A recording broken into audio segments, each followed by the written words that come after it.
حي على الفلاح.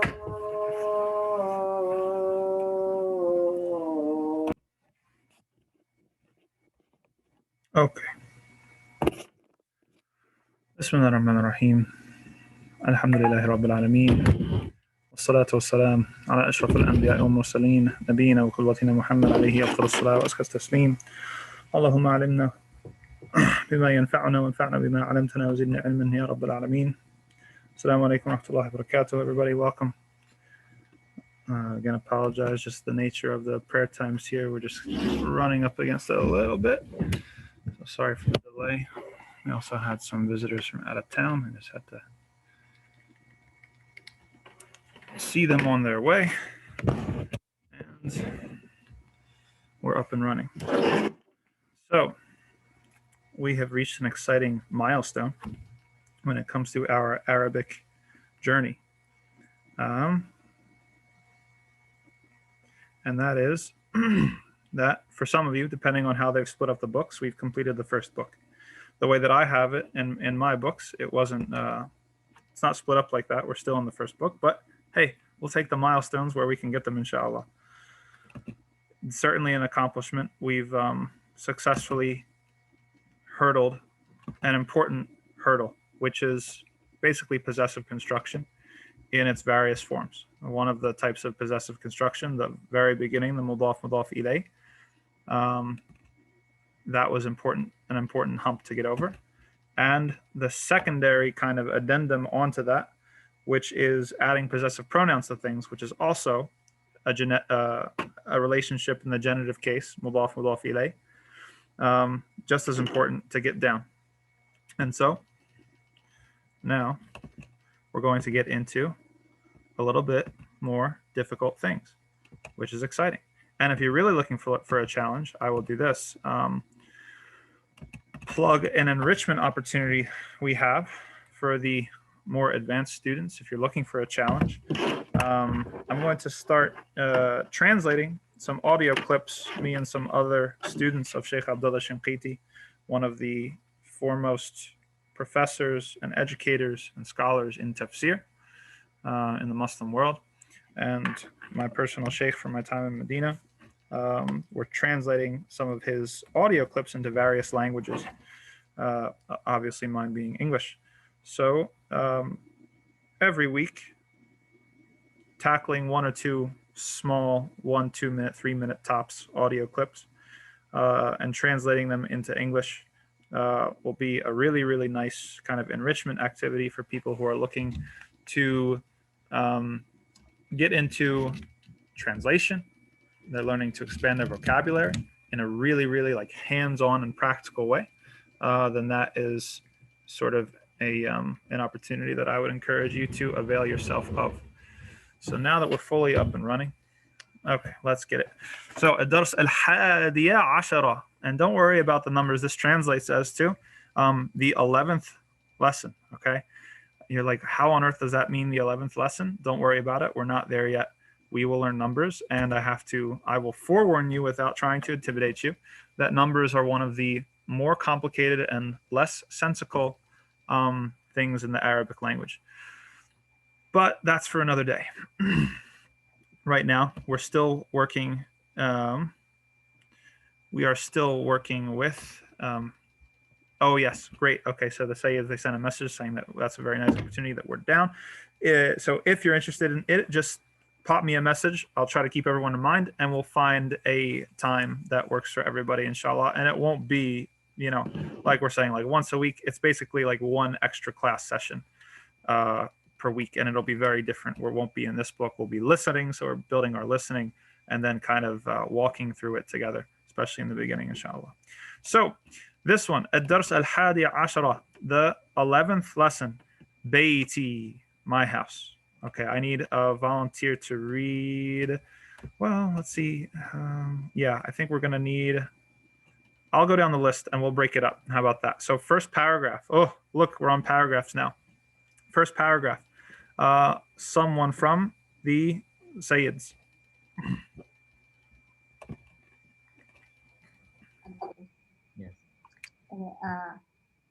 هذا بيتي. بيتي أمام أمام المسجد. Okay, good. One more sentence and then we'll stop and we'll break it down a little bit. بيتي جميل. Very good. Fantastic. So let's translate. Do your best and try to translate these first three sentences. So this is my house. Right. Okay, second one's the hard one. All right, what's the third sentence? My house is beautiful. Fantastic. Okay. Who remembers what amam is? Amam. Next or in front of it? Yes, in front of. Very good. Amam, right? Which is kind of, you can think about it of imam, right? The imam stands in front of everybody else, right? In prayer. So you can think amam. Amam is in front of everybody else. So fantastic. So Beiti amam. Now amam, what type of word is it? It's talking about the relationship between places, right? So this is going to be a dharf, or otherwise known as a preposition of place. So Sister Syra had a good instinct to make it amamu, right? But because of the type of word it is, meaning in front of, it has to do with place. The default for those types of words, these prepositions of place and time, is a fatha. So it's amam al masjid. Now, what's going to happen to the word masjid, Sister Syra, after we put amam in front of it? Is it going to be amam al masjidu, amam al masjidi, amam al masjida? But I'm Say it not again, sure. say it again. Oh, masjidi, but I'm not sure. Fantastic, fantastic. See, your instincts are good. So she says it's amam al masjidi. Can anyone help her out and tell us why? That's completely correct. Can Yes. I try? Of course, Sister Syra. Okay, because when we have al in the beginning of the letter, we can't add with fathatain or dhammatain maybe.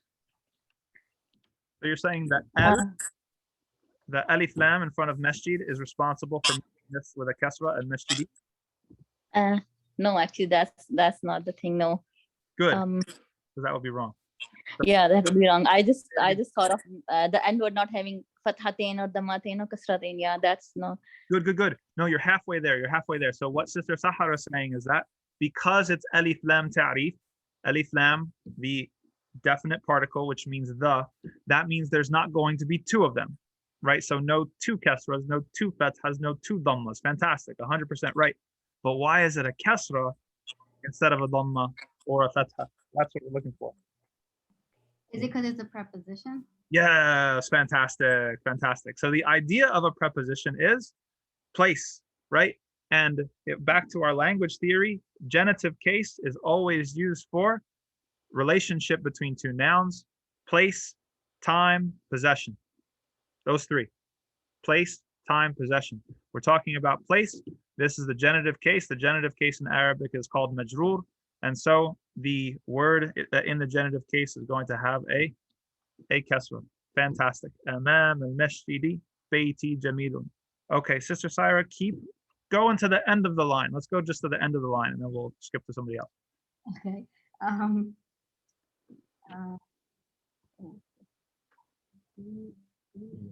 Fiha or fihu? I don't know. Fiha, fiha hadikatun sagiratu. Very good. Give that a stab with translation. We remember what hadika is? No, not Hadika is a garden. This is supposed to be the actual house. So mashallah. I guess this is the garden, maybe, right? So what's this trying to tell us? Fihi. Okay, what's that about? Hadiqatun saghiratun.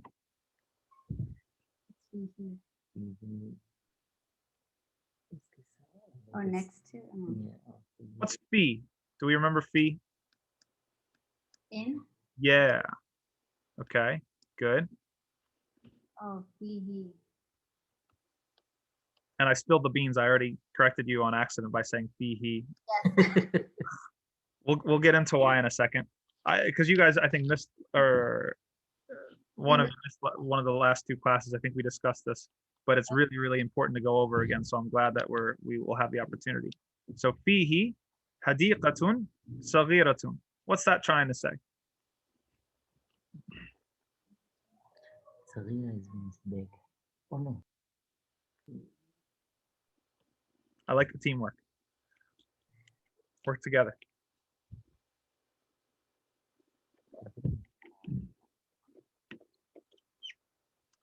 Sister Musarrat, help us out. No. I don't know if you'd say in it, but anyway, it has a small garden. Yeah, very good. Okay, hey. So this is part of the reason why it's not like completely obvious how to translate it, right? Because we run into an issue of a preposition that's not one that we would use in English. So we know that fi means in, right? Okay, and we have literally fihi in it. Hadiqatun, a garden. Saghiratun, small. Okay, so in it is a small garden, literally. But we wouldn't say in English that there's a garden inside of the house, right? Now, this could be an architectural thing because sometimes in the Middle East they have houses that have like a courtyard, right? So maybe there's that. But it's more important than that. It's showing us how prepositions don't always translate 100%. I will tell you right now that fi in Arabic is way more versatile and general than the English preposition in, right? We have fi in Arabic, a type of, you can use fi to mean because. Yes, we can use it to mean in, we can use it to mean on top of, we can use it to mean, in this case, like some sort of possession or relationship of togetherness or something like that, right? So we ran into an issue of translation where the prepositions don't quite match up. So that's no problem. What they're trying to get us to understand is that the house with the property, okay, there's a garden, a small garden.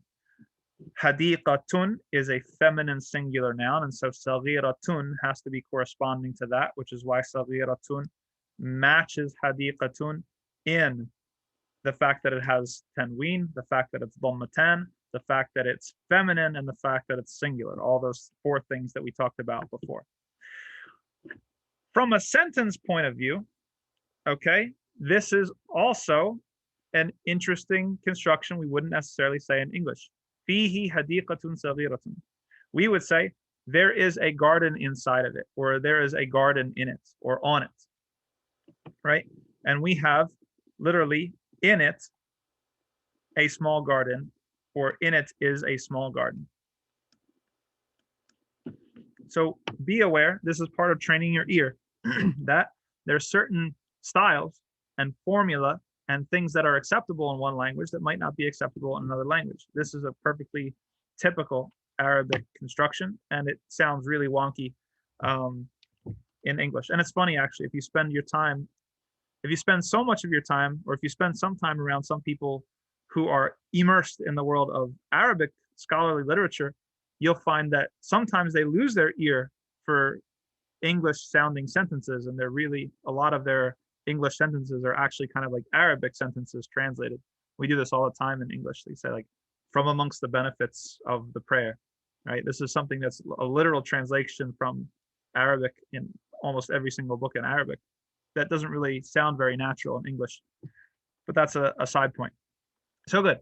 So this entire line, fantastic job. This type of sentence, hadiqatun saghiratun fihi, is jumla ismiya. Okay, jumla ismiya. The original order of the sentence is hadiqatun saghiratun fihi, but we have moved it up for reasons that we will learn soon enough. Good. That's fairly clear. Okay. So, would Dr. Muslim, will you tackle the next line? Inshallah. هذه غرفتي فيها نافذة كبيرة ومروحة جميلة. هذا سريري وهذا كرسية كرسية وهذه كرسية. And then you just got a little bit left over here down here. Oh, هذا كرسية وهذا مكتبي. Fantastic. Very good. Let's give the translation a shot. Okay. If it is هذه, maybe it has my room, or this is my room, Good. Yes. which has big windows, Yes. beautiful doors. Mirwahatun doors, right? Mirwaha is a fan. A beautiful fan, which is interesting. Like I wouldn't think to say that. Like my fan is beautiful, but okay. Mirwahatun is a fan. Haza sariri, it has a bed. This is my bed, right? This is my bed. Yes, this is my bed, and Good. this is my chair, Good. and this is my Table. table, I guess. Yeah. Very good. Fantastic. Okay. So we're crossing over into elementary school sentences, paragraphs, right? You see how this is kind of like how children would talk. This is my this, and this is my that, and this is my that. And that's where we're at. Alhamdulillah. That's something. Notice as Dr. Muslim was reading, the switch over from genders. So where Dr. Syra had been reading, hadha baiti, fihi. What's the he refers all the way back to hadha baiti. Okay, so it's talking about my house. Notice how in Arabic they expect you to keep track of that, the gender of the noun. Then when Dr. Muslim was reading, hadihi ghurfati. Oh, we're talking about a different noun. That noun is feminine. Fiha, same construction. Nafidatun kabiratun, a big window. Wa mirwahatun jamilatun, and a beautiful fan. So all of those things are in this other room, and they're expecting you to keep track of it because they're two different genders. To a native Arabic speaker, it's impossible to confuse those two. One is masculine, house is masculine, and room is feminine. And so we wouldn't need to, there would be no ambiguity when you get to this sentence, fiha nafidatun kabiratun. There's no, you say in it is etc., etc., etc. There's no ambiguity in Arabic, whether it's in the house or in the room, right? An native Arabic speaker understands directly that this is talking about the room because they have to keep track of the grammar in their head as they go along, the gender particularly. Then it goes back to masculine, hada sariri wa hada kursiyi. Okay, difficult word, kursi, and the ambiguity comes in because the normal word ends with a ya, kursi. And then if we add a possessive ya on top of it, we have to basically repeat the same phonetic sound. So hada kursiyi, which is why we have the shadda here. We double that sound. Kursiyi wa hada maktabi. Very, very good. Okay, next down. Can I ask Yes, a please. question? Please.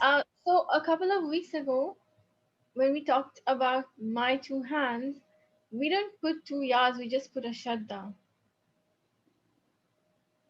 Yeah, they, Right. Because what's the normal singular? The normal singular of chair is kursi with a, how is it? Kursi. Is it kursi or kursi? No, it would have to be. It has a shadda anyway, so we couldn't add a third letter. So then we added the ya at the end. That's my off the cuff answer, and we should double check to make sure that's right. Okay. Good. So let's go down the list, picking up from where Dr. Muslim left off. Sister Sahar. So it's ساعتي وقلمي وكتابي على المكتب وحقيبتي تحت المكتب. Up to here. One more. Yep. نافذة غرفتي مفتوحة. MashaAllah. MashaAllah. Very good. Okay, let's translate and then let's see what's going on here. Okay. So saati, I know that means the clock. Yes. The clock, my clock and my pen and my book are on the table, Fantastic. and my bag is under the table. نافذة غرفتي مفتوحة. غرفتي, my, it, like, it means my room, مفتوحة, to open, and نافذة, oh, beautiful. So Nope. Try again. no. Nafida. We had a Oh, nafida here. We had yeah, nafida. yeah. Um, Nafida is the window. oh, sorry. That's Okay. okay. Don't be sorry.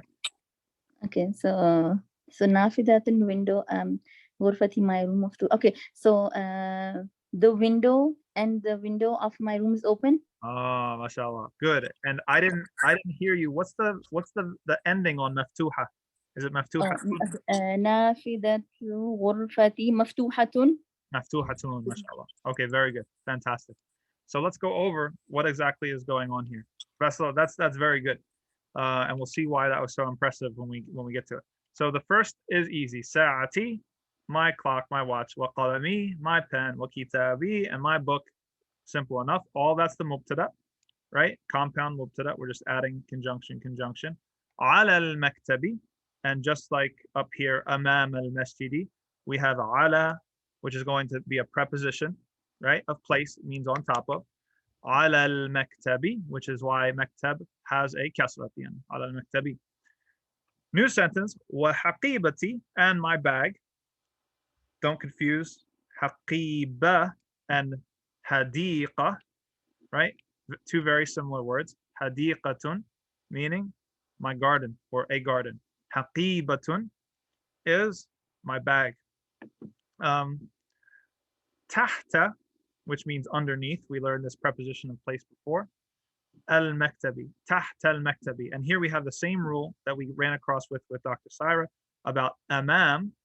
Amam being a preposition of place, the default is that it's going to have a fatha because it's a preposition of place. Amam al-masjidi, same thing here. The default is that tahta is going to have a fatha. Tahta al-maktabi.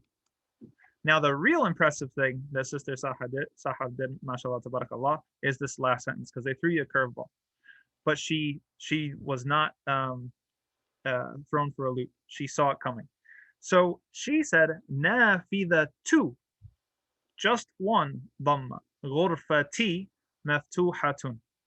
Who can explain to me what's going on here? Why would she read nafida two? This is a noun. It doesn't have an alif lam. It should have a tanween, shouldn't it? Shouldn't it be nafidatun? What's going on here?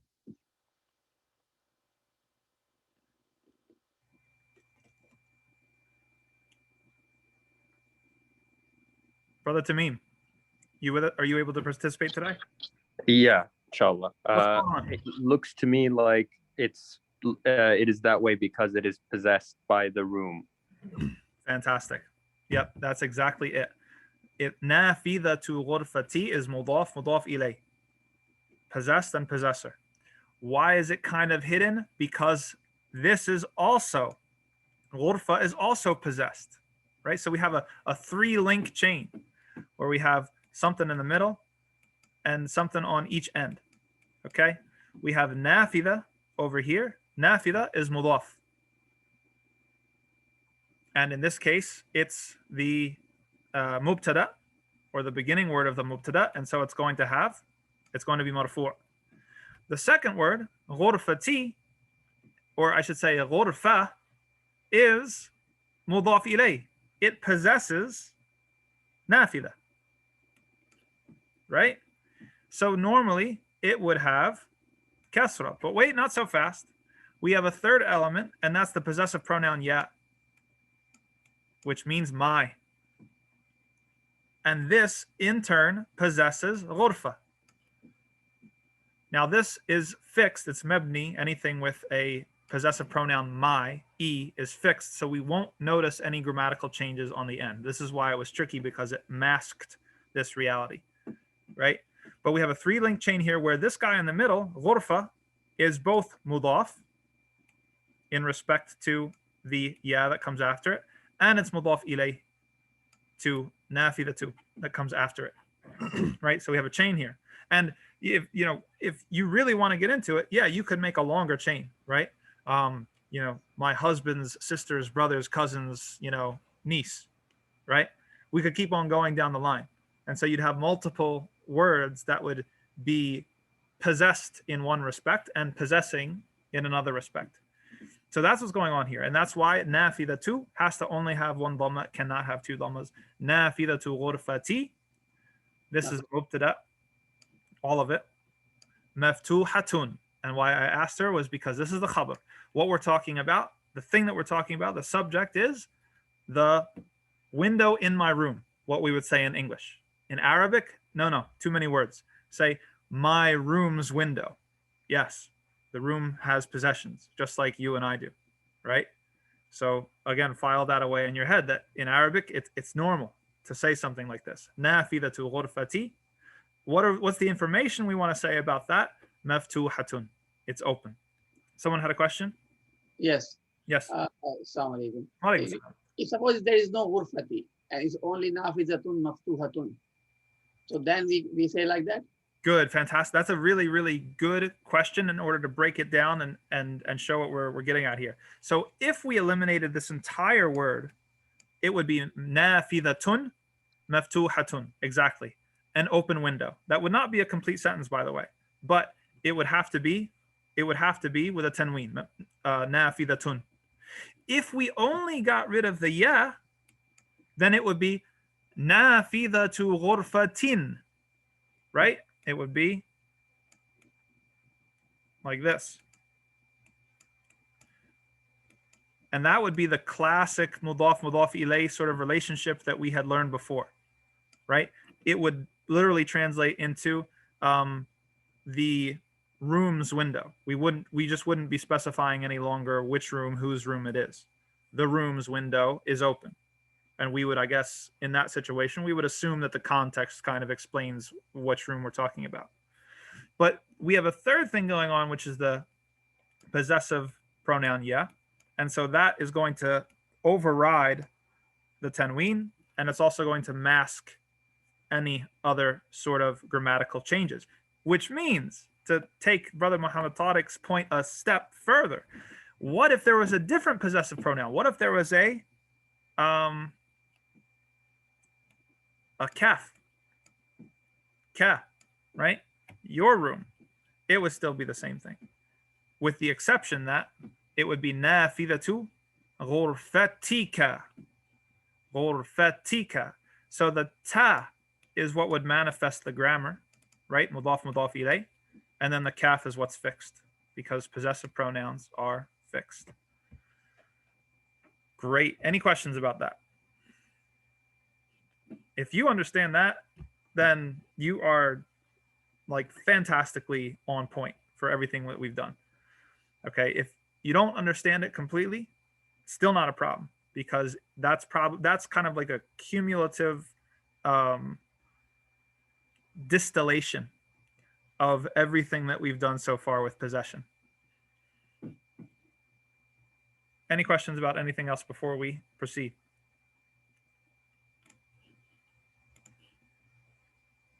Okay, moving on. Let's go to Sister Erum. Are you there?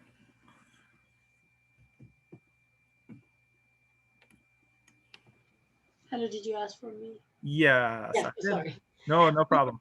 Before we move forward, if we can go back. Actually, I was asking my husband. That's why Sure. When you give that example of ghurfatin, Yes.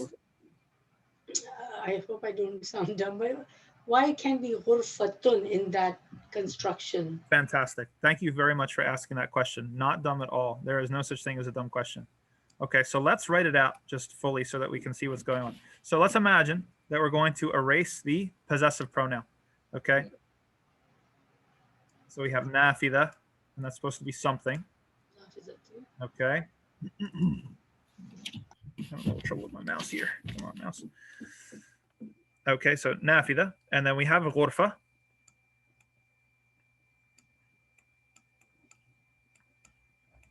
And then we have maftuha.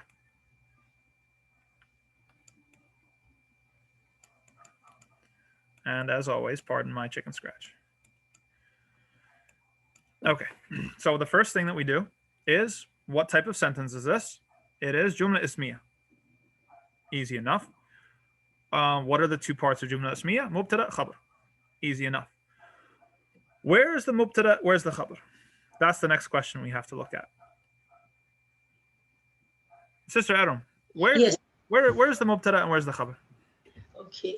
So now the first two words, if I'm saying nafizatu ghurfatun, is mubtada. Okay, good. What we're And talking about is the room's window, or the room's window in the window room. is Yep. open, is the khabar. Fantastic. Okay, great job, great job. Okay, so we know now, okay, the default grammatical case of the khabar is marfu'. So maftuhatun, easy, easy. Okay. Going over to the mubtada, the default grammatical case for the mubtada is also marfu'. It's also excuse me, the nominative case. So that's going to explain to us exactly what's on the end of nafida. We know it's going to be nafida. Either nafida tu or nafida tun. Yes. We have to ask a question. Which one is it going to be and why? Okay. Nafida tun is something that is nakira, something that's indefinite. Okay. Here, we know that it's definite because we know that it is in a possessive relationship with the word that comes after it, right? So instead of having alif lam, it does not have that. It simply loses one of the parts of the tanween because it's possessed by the next noun. Are we good? Yeah. Okay, very good. Now, the rules that we had talked about for mudaf, mudaf ilayh, and this is the short answer to your question, is that the first word, which is the mudaf, does not have a fixed grammatical case. So here, because it's mubtada, it's nafida too. If I happened to have the preposition min over here before it, it would have been nafidati, right? If I happen to have a verb here where the window was the object, it would have been nafidata, right? So it's not fixed. What is fixed with possessive constructions, mudaf, mudaf ilayh, is the grammatical ending of the second part, right? So in this case, ghurfatin is fixed. The tin here, the two kasras, is exactly in Arabic what communicates to us that ghurfatin possesses nafidatu. Okay. Right? If it had been ghurfatun, the sentence would not mean anything. It would be literally saying window, room, open. Right? Okay. So in Arabic, this goes way back to the very first lesson. It's nice to drag these things along with us the whole way because they help like put things in their proper places. Arabic's going to communicate meaning through things on the word and not necessarily word order. The thing on the word ghurfa, that tells us that it possesses nafida is the two kasras. Okay. I'm really glad that you asked that question because I'm sure other people had that question. Maybe they didn't ask or they didn't get the chance to. And that's exactly a great review of what's going on with the possessive. So if that's clear, then let's move on to the next two lines. Could you, let's see, we got 1, 2. Okay, you tackle this up into saghiratun, and then your husband Muhammad Tariq can finish the line. Okay. هذه غرفة أخي وتلك غرفة أختي. Good. غرفة أختي. Nope, you were right the first time because look at this. This is a hamzatul qata'. This right here means you say it. Okay. No matter what. This right here means that you don't. Okay. غرفة أخي كبيرة وغرفة أختي صغيرة. Fantastic. That's very, very good job. غرفة أخي أمام غرفتي وغرفة أختي أمام المطبخ. Fantastic. Great job. Okay, so we have here, just for the sake of time, I'm going to translate this one. So we have, they're showing us around. This is my brother's room. غرفة أخي. Okay? Akhi is, we have the same thing. We have three parts مضاف مضاف إليه and مضاف إليه again. أخ is the possessor of غرفة, but it's also possessed by the possessive pronoun my. غرفة is possessed by أخي, and the ya possesses أخ, right? So this is the chain that's going on. Just wanted to point that out. وتلك, right? That, feminine, right? So we have singular, feminine, far away. هذه, تلك, which is the corresponding demonstrative pronoun to ذلك. So we have هذا, هذه, ذلك, تلك. We had learned that a while ago, but that probably needs a little bit of refreshing. غرفة أختي, same exact thing going on. غرفة أخي كبيرة وغرفة أختي صغيرة. Fantastic. That should be pretty clear, I think. غرفة أخي مضاف مضاف إليه مبتدأ أمام غرفتي. That's a whole sentence. Okay? Is in front of my room. Right? وغرفة أختي أمام المطبخ.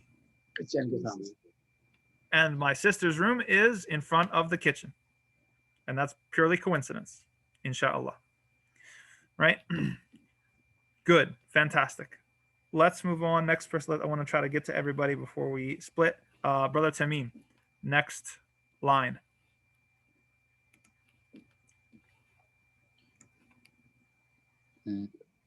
لي أخ واحد واحد اسمه أسامة ولي أخت واحدة اسمها سعاد.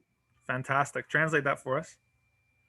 So I have one brother named Usama. Good. And I have one sister named Suad. Fantastic. Okay, now I'm going to pitch this to the class, and this is the tricky part about this line is, and you did well to navigate it, but we're going to see what other people think, if they agree with you or not. How to bridge these two words together. We have wahidun, and we have ismuhu. And can I have a question? Can I ask something? Yes, go for it. Can it be wahidun ismuhu? Okay, oh, we have two opinions. No? So Brother Tamim said, wahidun usmuhu. And then Sister Sahar said, wahidun ismuhu. Oh, so here's the problem. Let me elaborate the problem for everybody, and then we'll take everybody's opinion, and we can even have a vote in the chat box. So we so we have Hamzatul Wasl. We got that little sod on top. We know that it's wasl. Okay, that means that this, we're not going to pronounce it unless it were the first letter of what we're saying, which it's not. So imagine it's not there. Okay. Next issue we have is we have a dhammatan. We have tanween. We know that what is a tanween? We're literally ending a noon to the end of what we're saying. So instead of wahid, which is the street normal way of saying it, but in proper classical Arabic, say wahidun, dun. That noon has a sukoon on it. Wahidun. It's not wahiduna. It's not wahiduni. It's not wahiduna. It's wahidun. Okay? Problem. The next letter also has a sukoon. Sin has a sukoon, and this noon has a sukoon, and Arabic phonetics abhors consonant clusters. Does not like them one bit at all, and wants to get rid of them at every opportunity. So what do we do? How do we bridge the noon to the sin? Sister Sahar says we add a kesra in between the two. Brother Tamim said from his reading that we add a dhamma in between the two. So if you would like to opine, take an opinion here, or vote for any two, or suggest a third or fourth option, be my guest. Can I say, why is it wahid usmuhu? Because I made that mistake in the the sentence earlier when I was joining in. There was a hamza on alif, and you said you combine it when there is a little. But let's look at that one. That one was different, I believe, because it had a qata. That was one that we had to pronounce. And that's easy because we have to pronounce it. Then it's going to have like ukht is a word. It has a Yes. dhamma on top. Ooh. Always So, dhamma on top. so what I'm saying is we are going to combine wahidusmahu because alif is going to be silent. If that were true, then what happened to the tanween? Wahid ismuhu, where'd the tanween go? Right? You see the problem. Okay. Okay, so we have Brother Tamim here with who says we're going to introduce a dhamma in between the two. We have Sister Sahar who says a kasra. We have in the chat box, you can vote for one of the two, or you can propose something else, or unmute yourself and propose something else. I actually would like to change my my vote. Yeah. Because I now remember I was taught for Surah Ikhlas Yeah. when you say Qul huwallahu ahad, Yeah. and you combine it with the second ayah, you would say That's- Qul huwallahu ahadun illahu That's samad.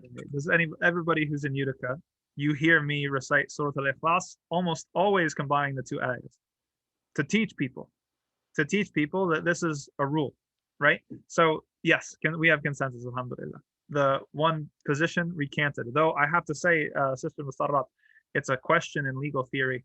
If something begins as a disagreement and then one person recants, does that actually count as consensus, or does the disagreement exist until Yawm al-Qiyamah? That's a legal theory question, not under the auspices of this particular class or within its scope. But anyway, there is consensus that within Arabic phonology, you add a kasra to break up two letters with sukoons. Okay?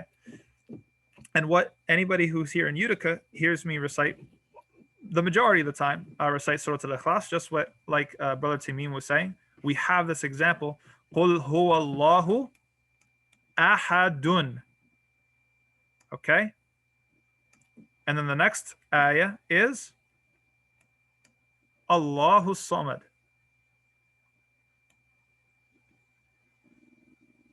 Okay? Clear enough. If you break it up, Qul huwallahu ahad. You don't pronounce the tanween. No problem. Easy. Allahu Samad. Easy. You're not pronouncing. You don't have to worry about this. You pronounce the Hamzatul Wasl. Right? Allahu Samad. You pronounce it with a fatha. But what happens if you join these two ayahs? What happens if you want to keep going with one breath? All of a sudden, you're not going to pronounce the Hamzatul Wasl. Now you've got a lam with a sukoon, and you've got a noon here on the end of the tanween with a sukoon. So Brother Tamim recalled his excellent Quran teacher who taught him, Qul huwallahu ahadun illahu samad, which is the proper way of pronouncing it if you're going to join them together. Say, wait a second, Imam. Why did he say Allah and then ilah? Say, well, because the rules of that letter changed. If I'm going into the word Allah, or the name of Allah, Azza wa Jal, with a fatha coming into it, then it gets tafkhim, Allahu Samad. If I'm coming into it with a kasra, then it gets tarqiq, Ahadun illahu Samad, just like Bismillahir Rahmanir Rahim. So you see, these things matter, right? If we stop in between the two, all of a sudden, Lafzul Jalala has tafkhim, Allahu. If we bridge the two, no, all of a sudden it has tarqiq. Ahadun illahu samad. Anyway, that's for tajweed. None of you signed up for tajweed.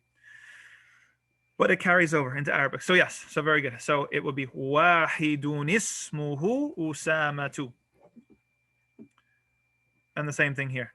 Wahidatun ismuha su'adu. Very good. Did we hit everybody? Anyone have any questions on that?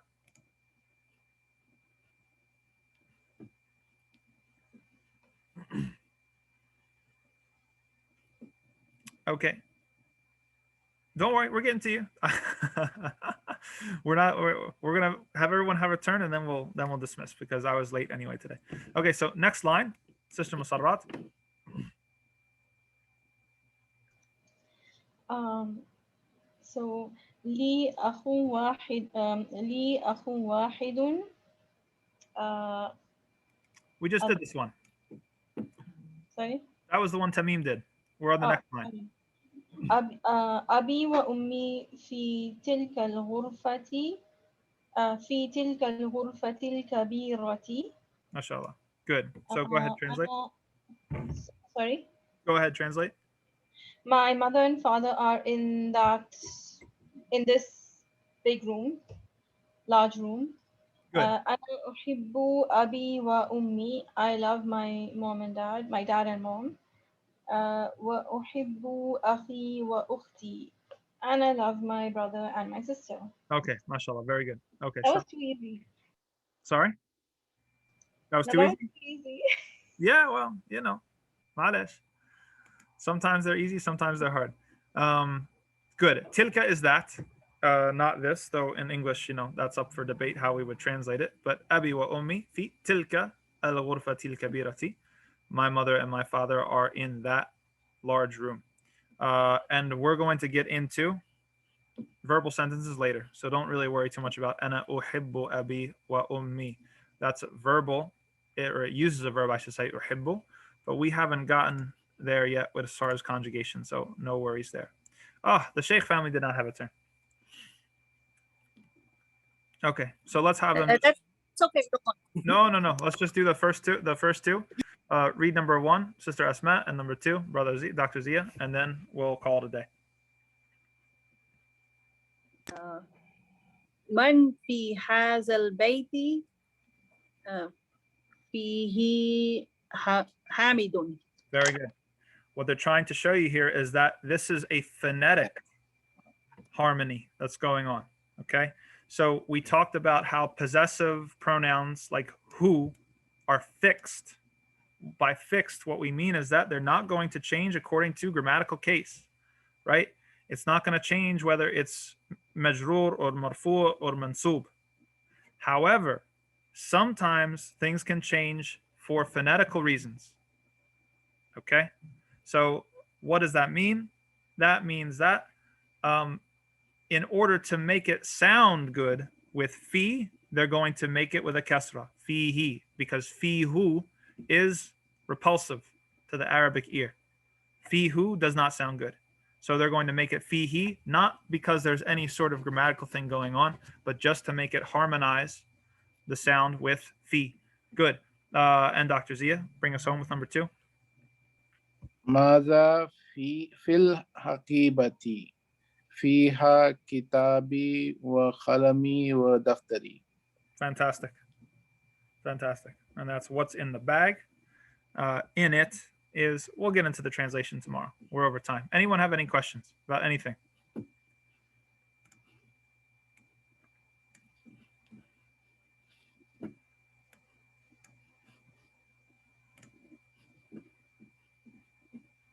Okay, just a last reminder, if you're interested in the translation project, send me a message, either email or Facebook or WhatsApp or whatever, and we'll group up and we'll try to decide a time once a week to meet and do that, inshallah ta'ala. And fantastic work, everybody.